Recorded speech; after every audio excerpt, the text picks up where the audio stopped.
Hello, and welcome to another edition of You Have to Ask the Question. I'm Rabbi Ira Hill, and in Parshas Baaloscha, we find a recount of a story, an incident that's mentioned a few times in the Chumash in the Bible. It's mentioned in Sefer Shemos.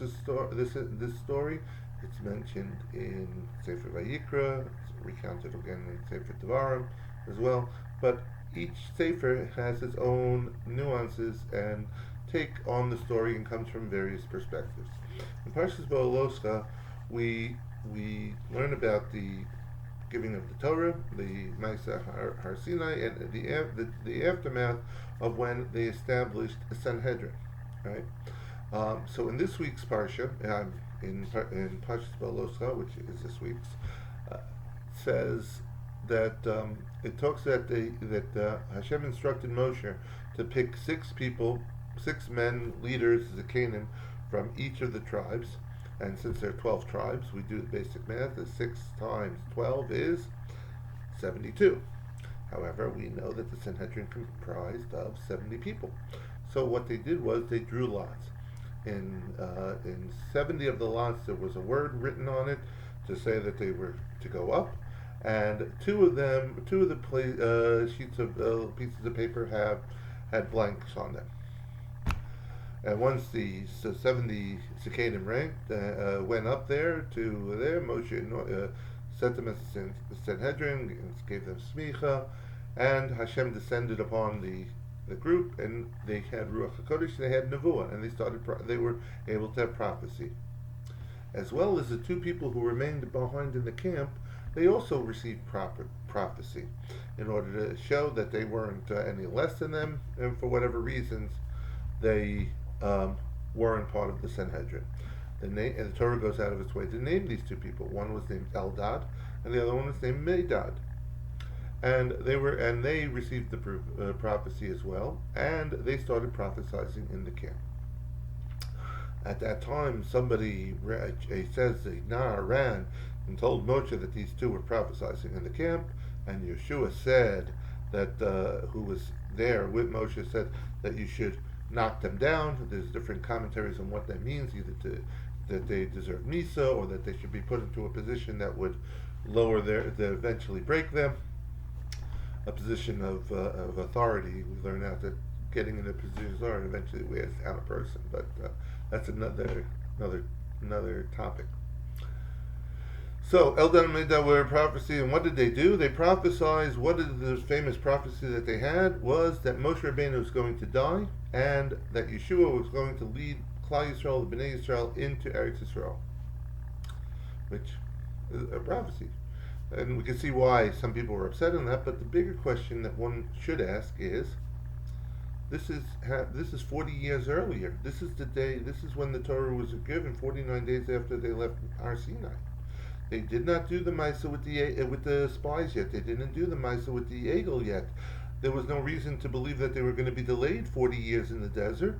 And Moshe Rabbeinu himself did not do the sin yet of the Mei Meriba, in order that he didn't do this. So if we have free choice, how could there be this prophecy of that Moshe Rabbeinu is going to die and Yeshua is going to lead us in? As well as the fact is, why was this the prophecy that's associated with the coming of age of the Sanhedrin? The Sanhedrin, what does one have to do with the other that Moshe Rabbeinu is going to sin and die because of that, and Yeshua is going to lead us in? So those are the basic 2 points that need some kind of explanation. What's the meaning of this prophecy in lieu of our vis-a-vis free choice, and what is the connection to the Sanhedrin? So it's possible to say the following: that up until this point, Moshe Rabbeinu was dealing with all of Klal Yisrael on an individual basis, one-on-one. If somebody had a problem, they would wait online. They would get to present Moshe with the question, the problem. If there was a legal matter needed to be decided, adjudicated, they would deal with Moshe directly. He had an individual connection to each and every one of Klal Yisrael. And this is what Yisro saw and commented in Shemos, said that this is not a way to run a judicial system, and you need to set up boundaries, judges, and lower cases that people could deal with, and they don't have to go on you and wait. It's going to destroy you, as that's what Yisro was advising. Shem agreed. Moshe then created the Sanhedrin. However, what it did do, vis-a-vis Moshe, was create separation between him and the people. Each and every one of them now had to go to various courts in order to eventually, if their case was fitting, to go to Moshe Rabbeinu. When Moshe Rabbeinu sins 40 years later with the Mei Meribah, he gets angry at them, and that's what caused his mistake. Whatever level of anger Moshe had, but many Meforshim explained that it was the idea that he got angry at them, he hit the rock, and he turned to the people and said that there's something wrong with you, and whatever the Kiddush Hashem that should have been made wasn't made, and therefore Moshe was punished with the loss of the leadership, his death, and not taking them into Eretz Yisrael. Could be what made it possible that Moshe could get angry at the people and sin in such a way, even on his level, is that it created this separation, the boundaries for him. What happens here is the reason why this Nebuah was done on the day that the Sanhedrin was created, because this is what made it possible for this sin to occur. It's not saying that the sin will have to occur, because, like we said, each have a free choice. If circumstances would go differently, if people would have made different choices, it would have had a different outcome. However, the possibility was created on this day, and that's what the Nebuah was all about. There are many things that we do that sometimes don't realize the ramifications of later on. Things that we put into our lives, into our systems, things that we accept, things that we don't realize that we're possibly creating and thinking it's not such a big deal. A similar case was said by Shlomo Melech when he married Bas Paro, when he took that one against his advisors to make an allegiance with Paro, when the Torah says we should not go back with there. That created, according to the Medrash, the seeds for Edom to rise and gain power. So meaning, even though Shlomo Melech, who was at the pinnacle of his height and power, and Klal Yisrael was built the base of Mikdash, and they were at the pinnacle of their Kedusha in the land of Eretz Yisrael, this was the moment. They had a king, they had a base of Mikdash, they had a king who was in full control of all the 12 tribes. This was the beginning of the downfall, even though it wasn't seen yet.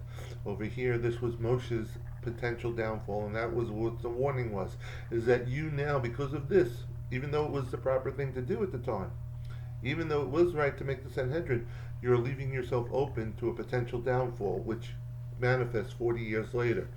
We now have to look at the things that we do into our lives and be careful.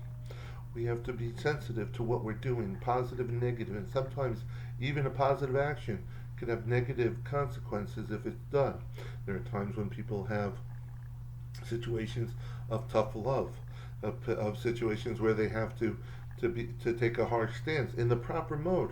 But remember, you have to be wary of these situations vis-a-vis yourself, vis-a-vis how it's going to affect you and how it's going to affect your future actions. Teachers, parents, principals, dealing with the greater good sometimes, and dealing with one student over another, a student that's not is making trouble, disruptive, and things like that. How to handle that situation, how to deal with a situation of trying to say, I'm trying to save as many as I can.